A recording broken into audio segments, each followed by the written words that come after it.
Avant de rentrer dans le détail de ce qui va plus nous intéresser, quelques mots très rapides sur la partie Air France KLM, le groupe Air France KLM. Aujourd'hui, le groupe Air France KLM, c'est 3 compagnies aériennes, Air France, KLM et Transavia. Dans toute cette présentation, on va se focaliser sur le groupe, donc vraiment Air France et KLM. Transavia est une filiale avec un IT complètement à part. Peut-être juste en termes de contextualisation, quelque chose qui est peut-être un peu moins connu. Il y a 3 grands métiers au sein d'Air France KLM. La partie passager, donc ça je pense que tout le monde connaît cette partie-là. La partie fret et une partie qui est la moins connue, qui est la partie entretien d'avions pour d'autres compagnies aériennes. Donc on a beaucoup d'autres compagnies aériennes pour lesquelles on gère la maintenance des avions. Et ça a un impact sur l'IT parce qu'en fait, c'est des métiers très différents. Donc qui ont des besoins très différents, qui vont se retrouver à différents endroits de l'IT avec leurs spécificités à gérer. Si on focalise un peu plus sur l'IT, je vais juste vous donner 2 chiffres, vous avez les autres au tableau. Le premier, c'est les 80 000 devices qu'on gère partout dans le monde. Moitié des tablettes Android ou iOS, moitié des PC. Et le deuxième, qui n'est pas affiché là-dessus, mais justement le côté partout dans le monde, c'est qu'aujourd'hui on a à peu près 500 sites bout de ligne. Des fois dans des zones un peu reculées, avec des réseaux un peu compliqués. Donc ça va avoir un impact sur tous les projets qu'on va mener en termes d'infrastructure et d'architecture, parce qu'il faut tenir compte en fait de tous ces points de connexion. Donc si on zoome encore un peu plus sur la partie qui nous intéresse, donc qui est la partie Active Directory, qu'est-ce que l'Active Directory à Air France, chez Air France KLM? Alors déjà, on n'a pas un Active Directory, mais on a des Active Directory. Historiquement, l'Active Directory a été implémenté à peu près il y a 20 ans chez Air France, KLM, et chez KLM. À l'époque, on n'était pas un groupe. Et l'un des premiers projets, au moment de la fusion entre Air France et KLM, ça a été de se faire parler les 2 Active Directory. Donc on avait un Active Directory côté Air France, un Active Directory côté KLM. La première chose qu'on a fait, c'est qu'on a trusté les 2 AD, on a mis en place une relation d'approbation pour se causer en fait les machines entre les 2 Active Directory. Puis un petit peu après, arrivée la partie Office 365, besoin vraiment de plus agréger les informations. Et à ce moment-là, on avait 2 solutions. Soit on partait sur migrer un AD vers un autre, soit on migrait vers un nouvel AD. Alors, la première solution avait des avantages, ça pouvait être plus rapide. Par contre, politiquement parlant, de dire qu'il y avait une compagnie qui était, entre guillemets, intégrée dans l'AD de l'autre, ça pouvait être un peu compliqué. Et puis même en termes d'historique, on ramenait tout un tas de, comment le dire poliment, tout un tas d'historiques qui n'étaient pas forcément pertinents. Donc on a fait le choix de mettre en place un nouvel AD, ici qu'on appelle l'AD commun AFKLM, qui va être aussi une porte vers Azure AD. Donc aujourd'hui, tous nos users sont connus dans cet Active Directory commun. Néanmoins, les utilisateurs et les workstations Air France restent toujours gérés dans l'AD d'Air France. L'AD KLM, on a réussi à le décommissionner l'année dernière. Donc ça a été un travail assez long, assez complexe. Assez complexe notamment parce que l'Active Directory, c'est pas forcément méga sexy. Quand on explique au métier qu'on doit, si on explique au métier qu'on doit faire une interruption de service pour gérer l'Active Directory, ça passe assez mal. Donc il a fallu le faire avec toutes les contraintes opérationnelles qu'on peut avoir. Donc du coup, on a réussi à décommissionner cette AD KLM il y a à peu près 1 an. Ce qui est aussi important dans la chaîne, c'est de voir que de plus en plus, on va vers des services dans Azure AD. Et donc là, on est sur la question de est-ce qu'on fait toujours cette migration d'Air France complète vers l'Active Directory commun, ou est-ce qu'il y a des services qu'on va directement migrer dans Azure AD? Donc c'est une réflexion qui est en cours, on sera certainement sur un entre-deux, mais ce qu'on voit aujourd'hui, c'est que de toute manière, on ne va pas pouvoir se passer de l'AD après-demain. Donc on avait vraiment besoin de mettre en place un plan de sécurisation autour de cette AD. Peut-être juste 2 points complémentaires sur ce sujet-là. Le décommissionnement de l'AD KLM, ça peut paraître pas grand-chose. C'était important pour nous parce que souvent on voit des projets comme ça s'arrête à 95% de réalisation et puis les 5% qui restent, on n'arrive pas à les achever. Pour nous, ça a été quand même un succès déjà d'arriver à le décommissionner, ne serait-ce que pour la simplification des procédures. quand on va parler des sujets de sécurité, quand on a plusieurs AD, forcément en termes de sécurité, c'est plus complexe à gérer. Quand je disais qu'on avait des AD, on a aussi quelques autres AD là, qui figurent un peu plus clairs sur le slide. On a des forêts un peu spécifiques. Une forêt, par exemple, spécifique qu'on va avoir, c'est pour gérer la flotte de Boeing 787, qui sont des avions connectés. Et pour déverser leurs données à l'issue d'un vol, eh ben, ils ont besoin d'une forêt spécifique. Donc on gère comme ça à côté quelques petites forêts. Ce n'est pas des grosses forêts en termes de volume.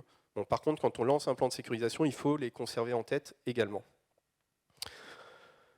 Une fois qu'on a dit qu'on allait garder l'AD pendant un certain temps, qu'on voulait le sécuriser, il a fallu expliquer à notre management pourquoi on voulait le sécuriser. Donc ça, c'est vraiment un slide qu'on a repris en comité de direction pour expliquer pourquoi l'AD était un élément important à sécuriser. On n'a rien inventé, hein, ça vient de différents partenaires également. La première réaction, c'était est-ce qu'il faut le sécuriser parce qu'aujourd'hui vous le gérez mal? Bon, on a eu tendance à répondre que non, ce n'était pas vraiment la raison, donc on a essayé d'expliquer un peu les raisons autour de ça. La première, bah, c'est l'image qui est à côté, c'est que l'Active Directory permet de gérer l'accès à plein de ressources, de configurer plein de choses. Donc quelqu'un qui prendrait la main sur l'Active Directory pourrait faire tout un tas de choses, que ce soit du naming service ou de l'accès à des données sensibles. Alors un truc qui marche assez bien pour expliquer la sensibilité de l'AD, c'est que typiquement, si on dit que quelqu'un qui arriverait à avoir les hauts privilèges dans l'AD pourrait facilement accéder aux données, aux mails, aux SharePoint des VIP, c'est quelque chose qui parle assez bien et qui fait assez vite peur. Donc ça, c'est le premier élément, vraiment, que quelqu'un qui aurait les plus hauts privilèges pourrait accéder à plein de choses. Le deuxième élément, c'est de dire, alors je ne sais pas dans la salle, mais il y a quand même beaucoup de grandes compagnies, pour ne pas dire toutes, qui ont un Active Directory. Donc pour un attaquant, ça vaut le coup d'investir sur des méthodes pour hacker l'Active Directory et pour accéder justement à ces ressources-là. Voilà, c'est un investissement.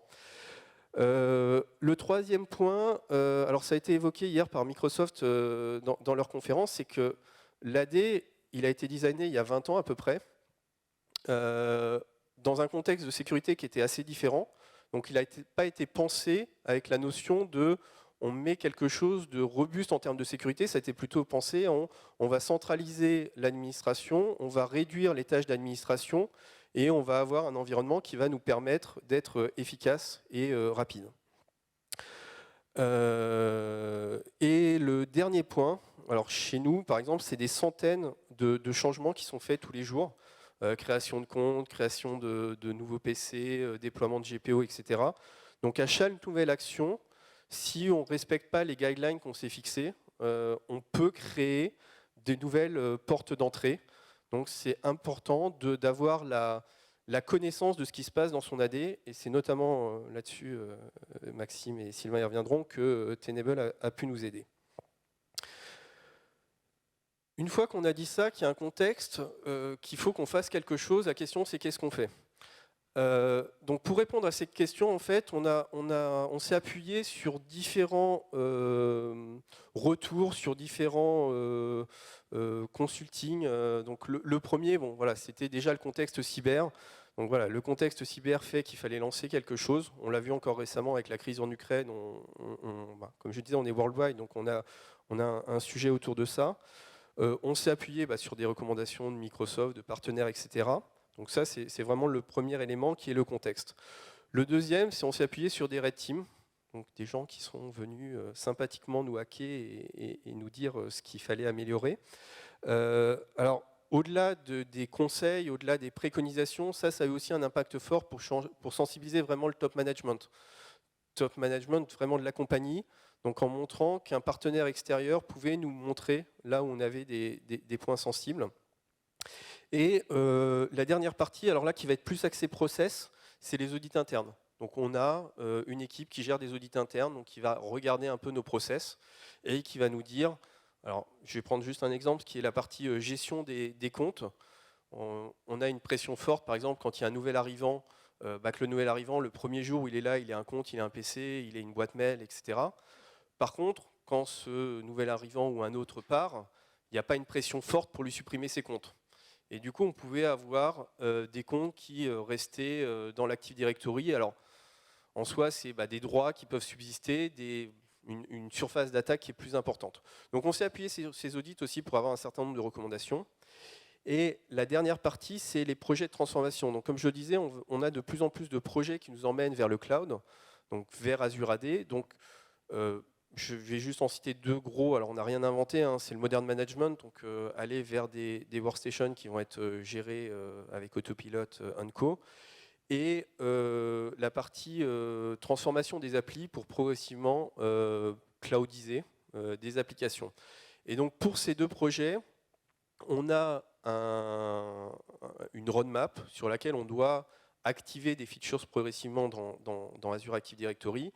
Et donc, c'est important, quand on a construit notre plan d'action, de prendre en compte en fait ces cibles. Et en fait, la sécurité autour de l'Active Directory, on l'a intégrée dans un plan global, dans une roadmap globale autour de l'Active Directory. Et Maxime va vous expliquer un petit peu plus en détail ce qu'on a réalisé.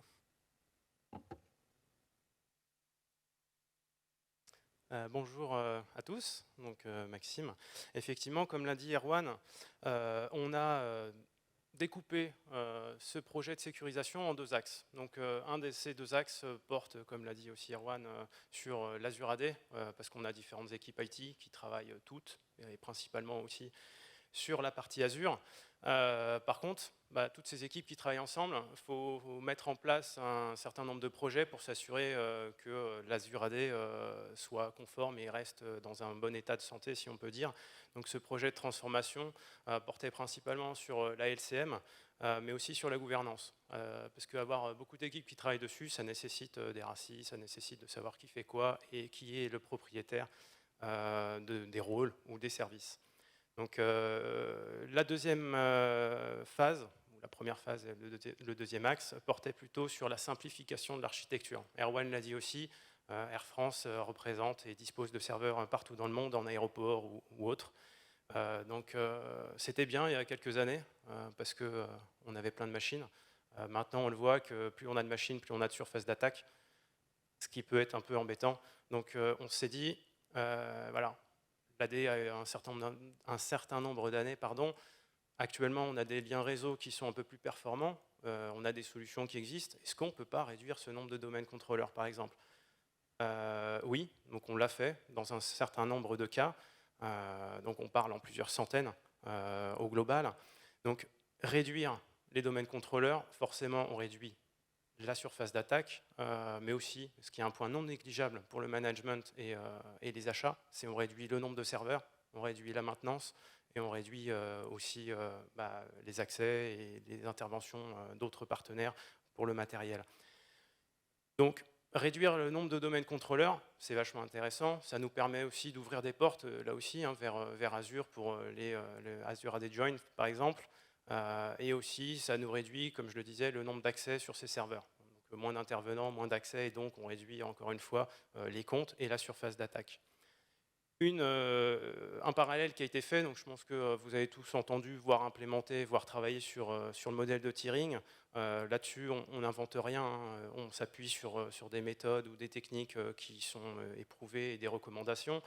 La mise en place du tiering nous permet, comme je le disais, de réduire la surface d'attaque, mais aussi d'avoir une meilleure confiance et d'assainir un peu le système de délégation et de droit.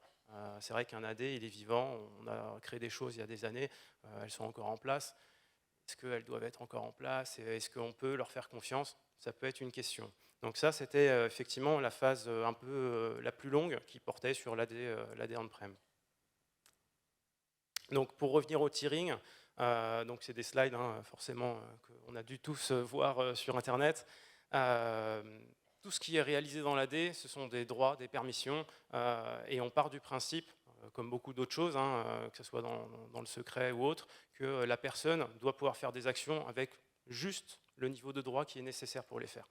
Pas plus, forcément pas moins, sinon ça ne marcherait pas.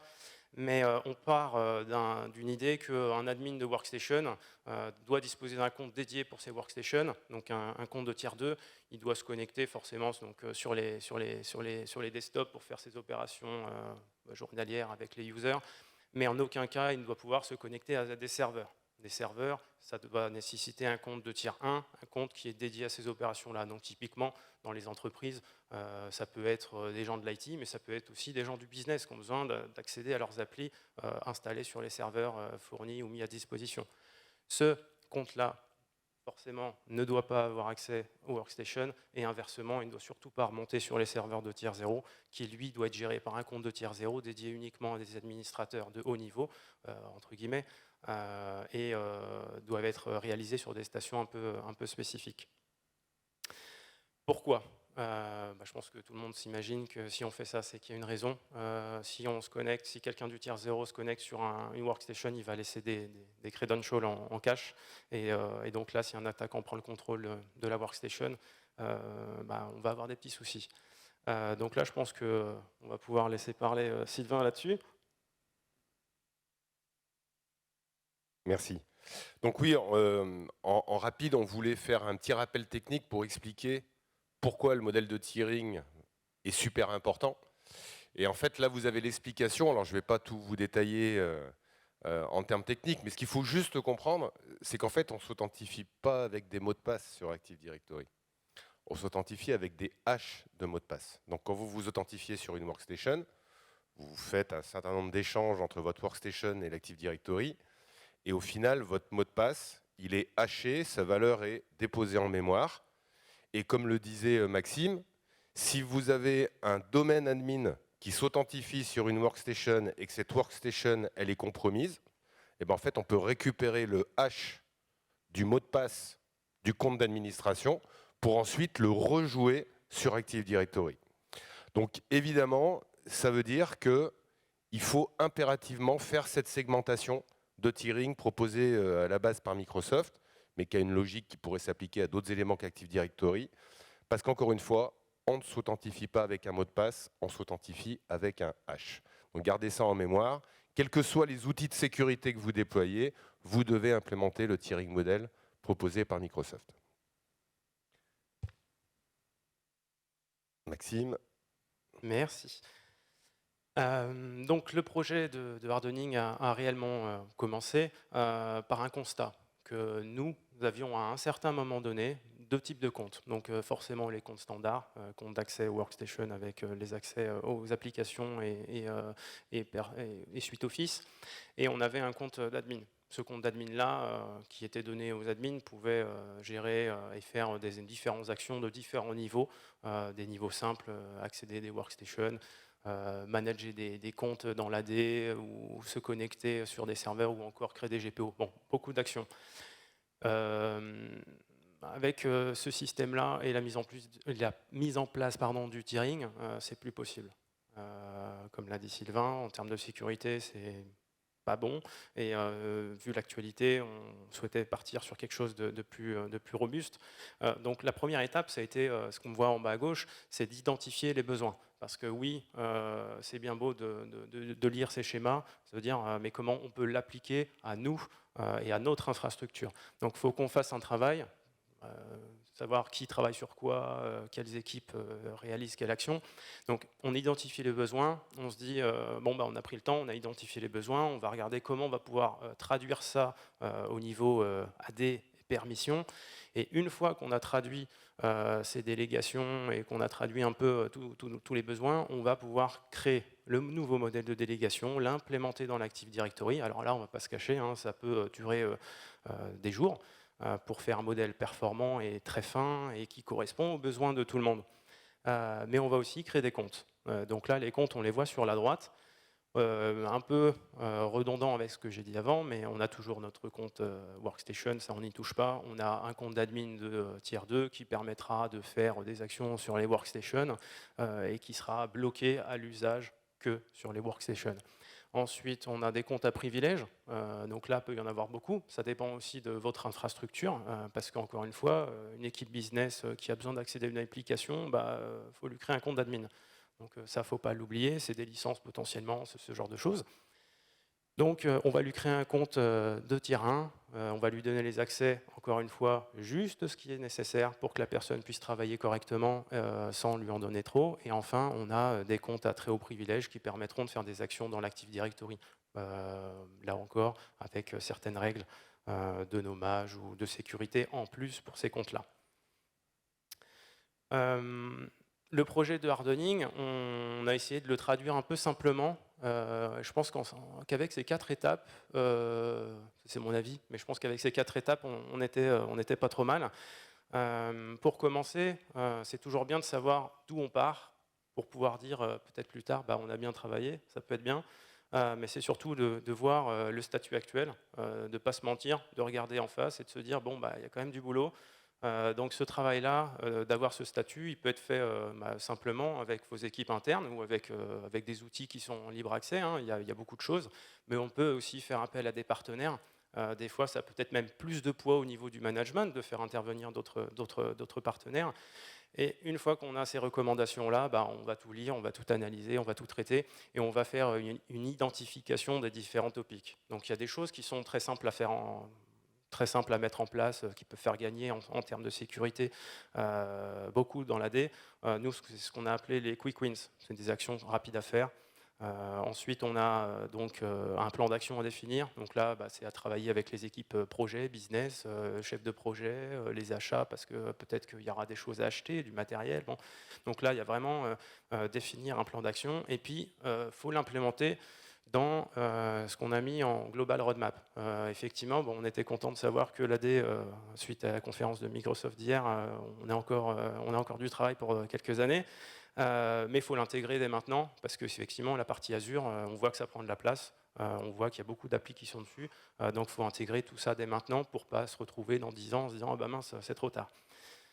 Donc les quick wins, j'en ai déjà un peu parlé, c'est effectivement faire les actions dans l'AD qui sont faisables en quelques minutes, quelques heures, voire en quelques jours, qui peut-être représentent pas grand-chose en termes de temps, mais en termes de sécurité, on assainit déjà le domaine, on assainit tout le système. Et donc ça, il ne faut vraiment pas les négliger. C'est beaucoup de petites choses, de mauvaises configurations qu'on a traînées depuis des années et qui sont là et il faut les effacer. Et après, la dernière étape, la plus longue, la phase de mise en place du hardening, par exemple, ou de toutes les infrastructures. Donc là, c'est des choses qui nous ont pris énormément de temps. Faire une revue d'architecture aussi, parce que comme on l'a dit, on a supprimé beaucoup de domaines contrôleurs. Mais les supprimer, c'est vite fait, entre guillemets. Remettre à jour toutes les docs, les procédures et les process, c'est un autre sujet et un peu plus long. Et enfin, on a la petite flèche, parce qu'une fois qu'on a fini, en fait, on n'a pas fini. Faut recommencer. Donc c'est un cycle sans fin. Je pense que ça, en termes de sécu, c'est comme les audits, il faut en faire de manière régulière. Donc il faut regarder. Et une fois qu'on a mis en place toutes ces étapes, on repart dès le départ. Alors, on va parler. Donc on a mis quelques petits exemples de ce qui a été fait. Si on reprend les quick wins, comme je le disais, c'est vraiment des actions simples qui peuvent apporter beaucoup. Chez nous, mais aussi chez vous, on peut se dire qu'est-ce qu'on peut faire rapidement, voir est-ce que tous les comptes d'admin sont nécessaires. Ça paraît peut-être très bête, hein, mais on a peut-être des dizaines, des centaines, voire des milliers de comptes d'admin. Est-ce que ces gens-là sont encore dans la société? Est-ce qu'ils en ont besoin en permanence? Est-ce que, si c'est des internes ou des prestataires, est-ce qu'on ne peut pas se poser la question de mettre une durée de validité sur ces comptes? Parce qu'ils n'en ont peut-être pas besoin à vitam aeternam, surtout que s'ils changent de direction ou de département, il n'y a plus de nécessité d'avoir ces comptes. Donc ça peut être une chose à voir. Et après, on peut se dire, comme le recommande Microsoft, est-ce que les comptes d'admin à très haut privilège, on ne peut pas leur dédier des stations de travail spécifiques, dédiées uniquement pour ces actions-là dans l'AD, derrière des connexions réseau spécifiques? Ça peut être une très bonne chose. Ça prend du temps, parfois, mais il y a des choses qui peuvent être faites réellement rapidement. Il y a beaucoup d'autres quick wins qu'on a volontairement pas mis ici. Je pense que tout le monde, en lançant certains outils ou en regardant ou même en allant sur Internet, vous pouvez trouver. Donc là, c'est vraiment nous, ce qui nous semblait le plus pertinent à mettre en place. Si on fait un focus monitoring, backup, alors je pense que le backup, là depuis 2 jours, on en a entendu beaucoup parler, le backup. C'est vrai qu'un backup, je vais rien réinventer, hein, offline, c'est le plus important. faut le mettre dans un endroit sécurisé. Il vaudra mieux avoir un backup sur un disque dur externe de 2 Tera par exemple que sur un serveur en ligne et connecté au réseau. Donc ça, il faut vraiment, encore une fois, avoir une bonne gestion de ça. Et ensuite, il y a le monitoring. Donc le monitoring, c'est bien de le mettre en place avec différents outils. On peut le mettre très simplement en place avec un Windows Event Forwarder et puis des solutions de SIEM, potentiellement, pour créer des alertes. Ça, c'est quelque chose qu'on a implémenté. Alors quand je dis on, c'est parce que c'est un travail vraiment d'équipe. On n'est pas qu'une seule équipe, pas l'équipe l'AD, mais il faut mettre la sécu, le réseau, enfin il faut intégrer tout le monde dans cette étape-là pour améliorer, et ça peut avoir un impact très important, surtout si un jour il y a une crise, ces précieuses minutes sont importantes. La partie architecture, c'est vrai que plus c'est simple, mieux c'est. Bon alors c'est vrai qu'on part un peu de loin, mais on va essayer d'y tendre parce que ça soit une petite société ou une très grosse, c'est en simple, ça simplifie la gestion, les coûts, etc., les licences, donc c'est toujours bon à faire. Donc dans notre cas, comme le disait Erwan aussi un peu au départ, on a décommissionné des forêts, on a décommissionné des domaines qui ne servaient pas parce que ça ne sert à rien, c'est des surfaces d'attaque, c'est des choses à patcher, c'est des choses à gérer, donc tout ça, ça demande du temps, et le temps, c'est ce qui nous manque le plus principalement en ce moment. Donc je l'ai dit, et puis intégrer encore une fois tout ce qui est sécurité dans les roadmaps. C'est vrai qu'on a des équipes business qui, eux, ont des applis qui tournent pour des avions, des chariots ou n'importe quoi. Eux, leur but, c'est que l'appli elle soit en place et que ça tourne, peu importe la sécurité. En fait, ça va être à nous, justement, de dire, alors nous, en global, IT, avec les équipes de sécu, de dire la sécurité ne doit peut-être pas être au top des priorités lors d'un projet, mais elle doit être intégrée et être prise en compte à un fort niveau. Alors, pour faire tout ça, effectivement, on a parlé beaucoup d'outils. On a utilisé aussi des outils que nous avions à disposition au départ. Après, on a regardé un peu ce qui se faisait. On avait des besoins. Donc, le principal besoin qu'on avait, c'était que les alertes ou les actions qui étaient réalisées dans l'AD soient visibles en temps réel et qu'on ne doive pas lancer des outils en permanence pour avoir un état des lieux. Cet outil-là, il doit nous fournir les indicateurs sur ce qui est bien fait. Ok, ça peut être intéressant, mais ce qui est vraiment déviant, et là, c'est un réel avantage, et c'est vraiment ce qu'il nous fallait pour savoir où mettre j'allais dire force de frappe, mais où mettre nos actions. L'outil doit être adjunctless. Sur un DC, on ne voulait pas installer un petit XE ou un MSI pour communiquer. Ça, c'était pas vraiment le but. Multiforêt, comme l'a dit encore Erwan, comme vous avez vu lors du début de la présentation, on a différentes forêts, et donc on ne voulait pas avoir l'outil à déployer sur 50 forêts. Et aussi, ce qui était important pour nous, que le cycle de vie de l'application soit simple. C'est vrai qu'on a tous beaucoup d'applications, même nous, on en a pas mal. Les installer, ça va, c'est rapide, on est content après, on les a installés. Les utiliser, on les utilise un petit peu, et puis au bout d'un moment, on se dit, mince, faut mettre à jour parce qu'il y a une faille. Là, il faut trouver du temps, en général, ça tombe toujours quand il ne faut pas. Et donc, ça peut être un peu plus compliqué. Donc, on voulait quelque chose de simple. Donc, on a regardé un peu, et puis on est parti sur la solution Tenable ID, donc anciennement appelée Alcide, pour ceux qui connaissaient avant. Et les prérequis pour la mise en place de la solution, alors ce sont nos prérequis, c'est ce qu'on a surtout remis, c'est d'intégrer toutes les équipes dans ce changement pour pouvoir déployer l'outil simplement, rapidement et dans les meilleures conditions. Dédier des ressources, alors là, effectivement, derrière dédier les ressources pour l'implémentation, en gros, c'est allouer du temps. Je pense qu'on est tous un peu, je ne dis pas tous chargés, mais c'est un peu ce qui nous manquait, donc je l'ai déjà dit juste avant. Donc il faut quelque chose qui soit simple à mettre en place. Après, il y a le partage de connaissances. Donc là, ça, c'est effectivement, c'est toujours intéressant à avoir quand on signe. C'est d'avoir différentes équipes, que ce soit interne ou avec le partenaire, pour partager les expertises et les expériences. Et encore une fois, je l'ai mis encore et encore, mais ça demande du temps. Donc, Une fois qu'on a mis en place, et c'est là où on va pouvoir faire un avantage et challenge, encore une fois lié à notre usage et à notre infrastructure. Je vais commencer par les avantages. C'est vrai que la configuration de Tenable, qui nous permet de remonter toutes les déviances sur un Active Directory, ce qui est bien, c'est qu'on peut tout configurer. Donc on fait fitter les indicateurs de Tenable à nos besoins. Donc ça, c'était un réel avantage. Il détecte, comme on va le voir par la suite, des différentes actions malicieuses au sein de l'AD. Donc ça, c'est en plus une chose intéressante. L'application, donc comme je le disais, l'application, on n'a rien à faire. En général, on reçoit un mail et puis ça se passe très très bien. Donc ça nous retire une épine du pied et ça nous fait gagner du temps. On peut aussi, grâce à ça, visualiser les indicateurs avec les niveaux de priorité. C'est vrai que je préfère travailler sur une priorité importante que sur une priorité basse. Ça, c'est forcément, je pense que tout le monde peut le comprendre.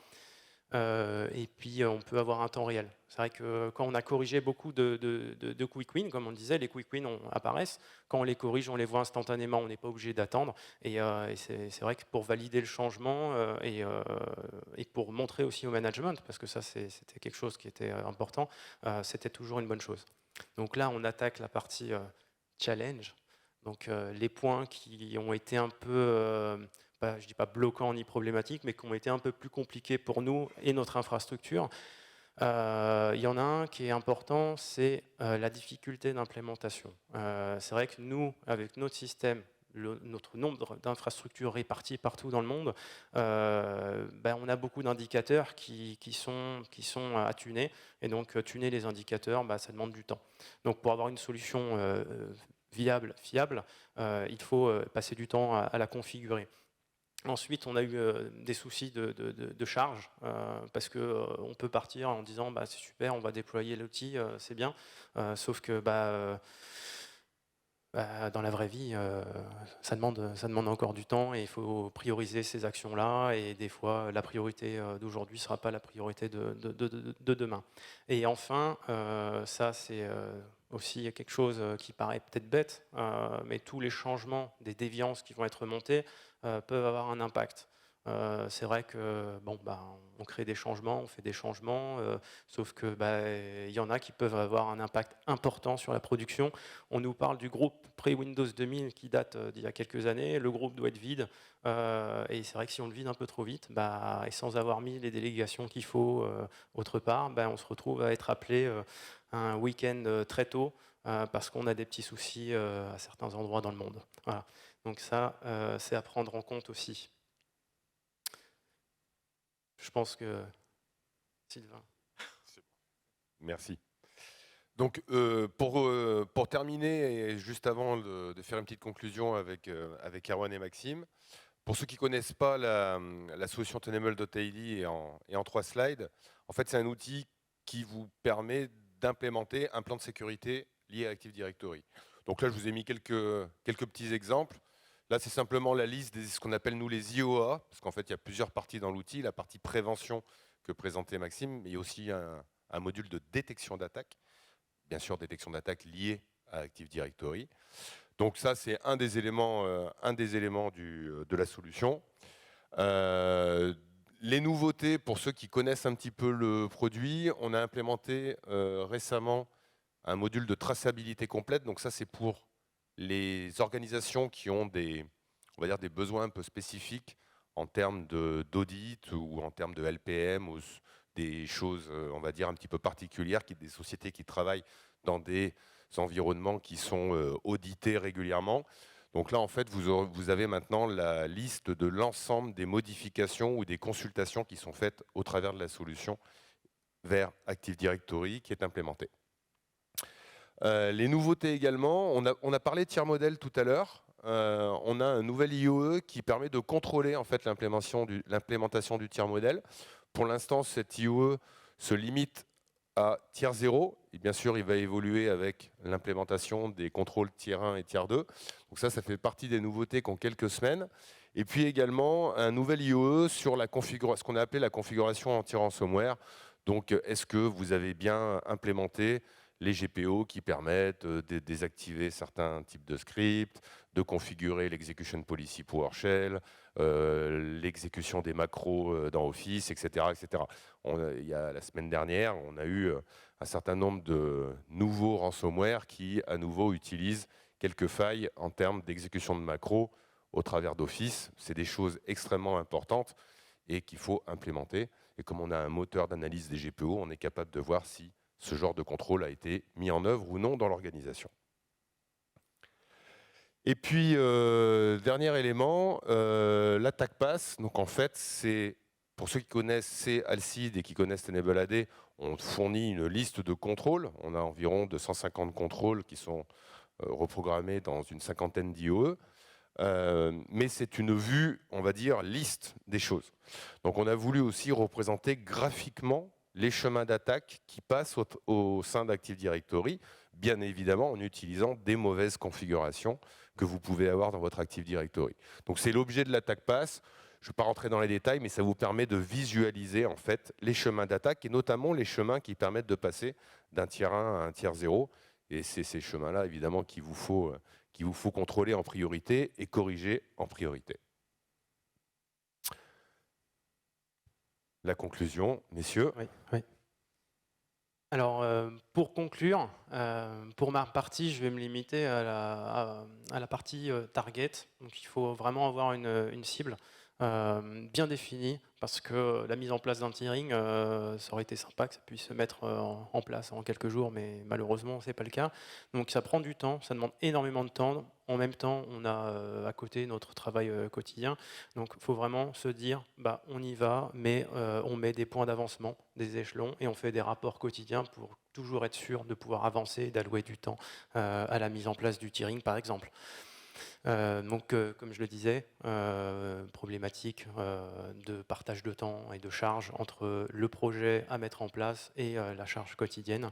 Et enfin, ben, on peut avoir un planning au départ et se rendre compte pendant le déroulement de celui-ci qu'on a des systèmes internes et des spécificités propres qui vont faire en sorte que tout le projet se décale, parce qu'on doit éradiquer ou on doit contrôler des permissions sur des choses qui sont un peu complexes.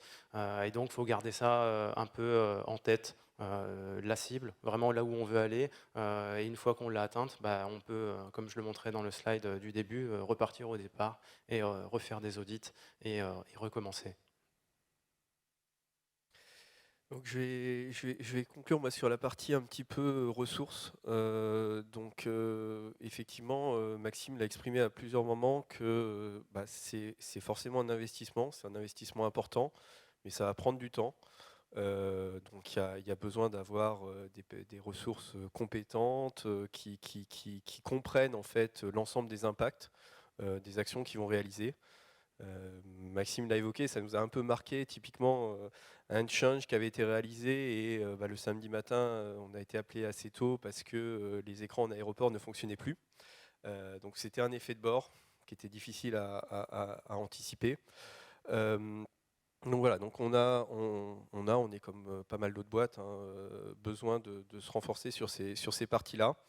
Et après, en termes de compétences et de technicité, on peut être aidé par des outils. Donc nous, on utilise effectivement TenableAD, on utilise également ARS pour tout ce qui est mise en place du modèle de délégation. Pardon. Et donc, il ne faut surtout pas sous-estimer cette partie technique. Encore une fois, ce n'est pas forcément un environnement qui va être super sexy, mais c'est vraiment une spécialité. Et le dernier point, ça va être tout ce qui est sponsorship, awareness, etc. On a engagé quand même pas mal de sous dans cette histoire.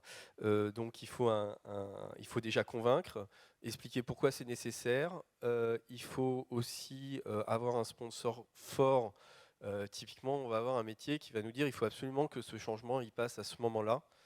Sinon, on va retarder tel projet. Et il y a des moments, si ce n'est pas compliant avec les règles de sécurité qu'on a définies, il faut pouvoir avoir le sponsorship pour dire non, on priorise la partie sécurité. C'est une partie qui est vraiment compliquée de trouver la balance entre la sécurité et les opérations. On est régulièrement challengé en disant mais est-ce qu'on ne peut pas bypasser cette brique-là pour aller plus vite parce que c'est un projet très important. Et voilà, si on n'a pas cet accompagnement-là, ce sponsorship-là, ça devient compliqué. Alors, on ne dit pas qu'on a tout fait bien, on partage vraiment ce qu'on a fait. Le dernier point, effectivement, c'est la communication.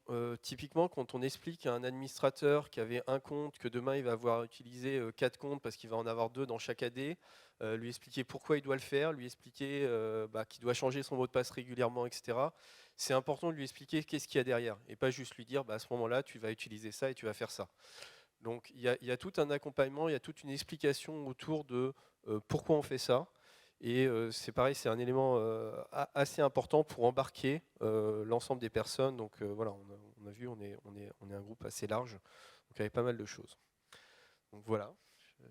Merci. Donc, juste avant de passer aux questions-réponses, je voulais remercier très grandement Erwan et Maxime parce qu'ils ont préparé ça de leur côté. Ils avaient vraiment envie de vous faire un rétex lié à la vraie vie.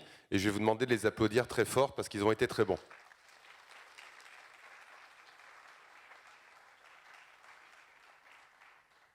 Alors, est-ce qu'il y a des questions? Il nous reste 5 petites minutes. Si vous avez des questions liées au projet, alors je vais vous amener le micro.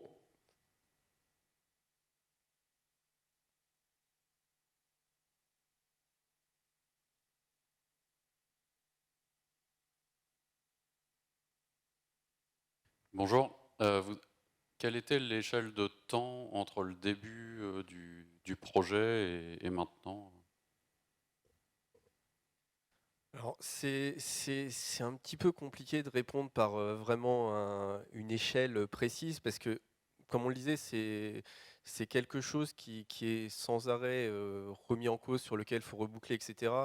On va dire que la première itération qui a permis vraiment de faire un gap de sécurité important, on a mis 1 an, 1 an et demi. Alors, pareil, avec des contextes qui pouvaient être compliqués, on est 2 compagnies, on a des commanditaires qui peuvent être différents à certains moments. Donc oui, je pense qu'en 1 an et demi, on a déjà fait une étape importante. Après, pas tout, mais une étape importante. Est-ce qu'on a d'autres questions? Est-ce que vous pouvez passer le micro? Merci. Bonjour. Du coup, vous avez indiqué que Tenable, c'était une solution cloud. Et comment est-ce que vous, en tant que client, vous vous êtes assuré que cette solution, elle était sécure, vu que vous avez dit que vous mettez les clés dans le cloud, quoi? Alors, Déjà, il y a une version 100% on-prem et une version qu'on peut consommer sous la forme d'un service cloud. Donc les deux existent. Mais je vais laisser après, effectivement, Maxime répondre. donc les équipes, donc là c'est plus une réponse réseau, hein. Le lien entre Alcide, Tenable ID maintenant, et nous passe par un tunnel SSL. Et donc du coup, on respecte les consignes de sécurité qui nous sont imposées par les équipes de sécurité, les équipes de réseau et les CISO. Effectivement, ça a été défini comme ça au départ. Il n'y a que les destinations de Tenable qui sont ouvertes sur celui-ci. En fait, d'un point de vue architecture réseau, quand vous consommez le service cloud, il y a 2 architectures possibles. Soit de l'IPsec, entre le tenant qui héberge la solution et votre réseau, soit du TLS. Voilà. Donc les deux architectures côté réseau sont possibles. Donc évidemment, c'est pas un service REST exposé en clair sur la zone publique. Ok, merci. Peut-être juste pour rajouter un petit point rapide sur la partie architecture, c'est un débat qu'on a souvent avec les architectes, alors pas uniquement sur Tenable, mais sur d'autres solutions, EDR, EPP, etc. aussi. C'est est-ce qu'il vaut mieux une solution dans le cloud où le LCM va être géré, où on va être sûr qu'on soit à un niveau correct en termes de sécurité, ou une solution on-prem qu'on ne va pas être capable de gérer dans le temps. Et aujourd'hui, nous en tout cas, on part plutôt sur l'idée on a une solution cloud. De toute façon, de plus en plus, c'est la tendance quand même. Et on s'appuie, alors justement, ça devient presque un partenariat, on s'appuie sur l'éditeur et on a des échanges réguliers de toute façon sur ces sujets-là. Est-ce qu'il y a d'autres questions? Oui, bonjour. Moi, j'ai 2 questions. Et du coup, est-ce que du coup, ça veut dire que les équipes du siège ont autant de comptes d'administration que de sites sur lesquels ils ont éventuellement besoin de se connecter? Et la deuxième question, c'est pourquoi ne pas avoir utilisé le groupe Protected Users pour du coup se prémunir des attaques type passe de hash, vu qu'avec ce groupe, le hash n'est pas stocké sur les machines? Alors, pour la première question, on a beaucoup de comptes, donc forcément on a un beau qui passe. Effectivement, on a autant de comptes. Par exemple, je ne sais même pas combien j'en ai, clairement. Je ne connais pas les mots de passe. Donc oui, ça va être quelque chose de compliqué à faire intégrer aux admins workstation par exemple ou aux admins serveurs. C'est une communication, comme l'a dit Erwan, à faire. Parce que avoir des comptes, c'est bien, avoir des mots de passe, c'est bien. Là où je pense à la communication en rapport à cette question, c'est on les met où ces mots de passe? Et là, peut y avoir aussi un problème parce qu'il faut un outil. L'outil, il va falloir le valider, il va falloir le faire valider au CISO. Est-ce que cet outil est OK pour stocker tous ces comptes? Donc là, ouais, c'est un beau point aussi à prendre en compte. Parce qu'on peut dire, bah ouais, on va créer 10 comptes par personne, mais on ne pense pas à ce qu'il y a derrière. Et cet aspect outil est important. Donc pour répondre, et pour être pas trop long, sur les comptes, oui, en termes de comptes, on en a beaucoup. Et je ne sais pas, même moi, dire combien j'en ai. Donc, et ces comptes sont effectivement bien séparés en fonction des domaines. Ouais. Ensuite, la deuxième question. Protected user. Protected user. Commence. Protected user, ça fait partie des quick wins qu'on n'a pas mis là parce que effectivement, c'est des bonnes pratiques. Le protected user est en place effectivement sur les groupes de très haut privilège, tier 0 par exemple. Après, la mise en place sur les comptes de tier 2 et tier 1, ça peut éventuellement se faire, ouais. Mais en tout cas, tier 0, c'est sûr. Juste pour rebondir sur Protected User, c'est un groupe dans AD, pour que tout le monde soit clair. Quand vous mettez des comptes dedans, la façon dont ce compte va s'authentifier, les protocoles et la manière dont les protocoles vont être utilisés va être, on va dire, plus sécurisée, que ce soit côté Kerberos ou NTLM. Pour faire très simple, le Protected User, je pense qu'il faut l'implémenter pour T0. Néanmoins, l'usage de ce groupe a tout un tas d'effets de bord qui ne sont pas forcément faciles à gérer en termes de production. Un exemple, quand vous mettez un compte dans Protected User, il n'y a plus de cache sur la machine quand vous vous authentifiez. Donc ça veut dire que c'est une authentification en ligne. Il faut que le domaine contrôleur soit là.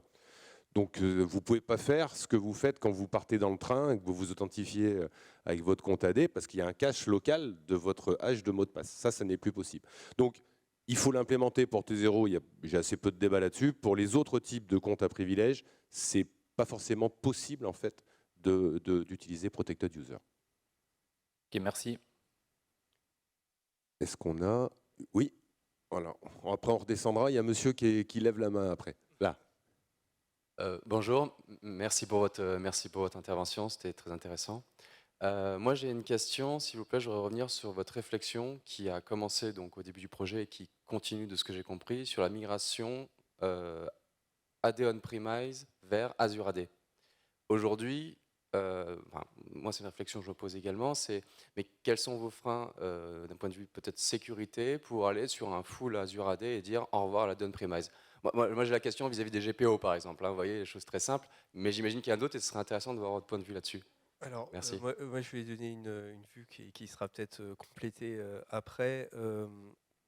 En gros, je pense que j'ai la question tous les mois de la part de notre directeur pour savoir pourquoi on a encore un AD on-prem. En fait, on a je sais pas, toute la partie serveur de fichiers. Typiquement, aujourd'hui, dans Azure AD, ça va être compliqué. On a, alors je ne sais pas si vous avez vu sur les slides, on a 2000 applications. On ne va pas basculer les 2000 applications one-shot dans Azure AD. On a, alors c'est des réflexions, c'est des projets qui sont démarrés. Typiquement, basculer vers le Modern Workplace. On en parlait hier soir. La partie Workplace, c'est peut-être pas la plus compliquée, mais rien que la partie Workplace, c'est déjà quelques mois, voire quelques années. Donc en fait, ça a été un peu notre réflexion de dire c'est quoi notre cible. Alors, on est quasiment tous d'accord qu'à un moment donné, la cible, ce sera Azure AD. Aujourd'hui, on a du mal à définir si c'est une cible à 5 ans, à 10 ans, à 15 ans. Donc la réflexion, ça a été de dire, de toute façon, on sait qu'on va y aller à un moment donné, mais ce n'est pas demain. Donc il faut qu'on fasse quelque chose au niveau de l'AD on-prem. Et l'idée, c'est de dire, progressivement, quand on va pouvoir basculer des services dans Azure AD, on va le faire. Mais on va entre guillemets, prendre le temps, même si on se met une certaine pression, mais on va le faire de manière organisée. Ok, c'est une réflexion qui alimente les projets et petit à petit. Okay, pour compléter la réponse, c'est effectivement des questions qu'on entend souvent. Et j'ai fait une presse sur ce sujet, en fait. Si vous allez sur le site de l'EIC, je ne sais pas si vous connaissez l'EIC, c'est un event en Allemagne qui est organisé par Kupiner Call. J'ai fait une présentation exactement sur ce sujet-là. Et j'ai pas mal travaillé là-dessus. Ce qu'on peut dire, c'est deux choses importantes. Premièrement, si vous êtes une grosse organisation, donc on va dire 40-50 000 PC, l'échelle de temps pour enlever AD, c'est 15-17 ans, à peu près. Okay, si vous commencez maintenant. Il y a des choses qui paraissent simples qui ne le sont pas. On n'a pas le temps d'en débattre. Vous pouvez venir sur le stand Tenable si vous voulez, on pourra en discuter. C'est un sujet qui me passionne. Mais c'est voilà, l'échelle de temps, c'est 15-17 ans. Donc évidemment, le deuxième point important, c'est pendant ces 15-17 ans, il faut toujours s'occuper d'AD. Ce n'est pas parce que vous avez en cible dans X années d'enlever quelque chose que vous ne pouvez plus vous en occuper. Vous allez changer votre voiture dans 10 ans, ce n'est pas pour ça que vous ne faites pas les révisions. Donc ce sujet-là, il se rajoute en fait. On ne fait que rajouter des strates. On a du mal à en éliminer, comme disait Erwan. Et oui, c'est un sujet. Il y avait monsieur qui avait une question à l'avant. Si on peut lui passer le micro, ça serait super. Merci. Merci, bonjour. Donc j'ai une question concernant le choix en fait de Tenable. Est-ce qu'il y avait d'autres solutions possibles? Est-ce qu'il y a eu en fait un benchmark? Pour répondre simplement, on utilisait des outils internes ou mis à disposition un peu partout sur Internet. Hein. On ne va pas donner les deux noms spécifiquement, mais il y a plein d'outils qu'on utilisait avant. On peut. Bon, il y a Pinkcastle, il y a pas mal d'outils ou même des scripts maison. À l'époque, quand on est parti, c'était pas encore Tenable ID, mais pour nous, il n'y avait que Alcide qui répondait, donc Tenable ID, à nos besoins. Maintenant, effectivement, il y en a d'autres et potentiellement, je pense que sur les stands, on peut en trouver d'autres. Mais nous, on avait décidé de partir à ce moment-là, parce que c'était il y a quelques années hein, déjà. Ça fait plus de 4 ans déjà. Et à ce moment-là, c'était un peu la pépite, comme on disait à ce moment-là. Merci beaucoup. Il faut qu'on laisse la salle. Merci encore de votre présence. Et puis si vous avez des questions, on est à votre disposition.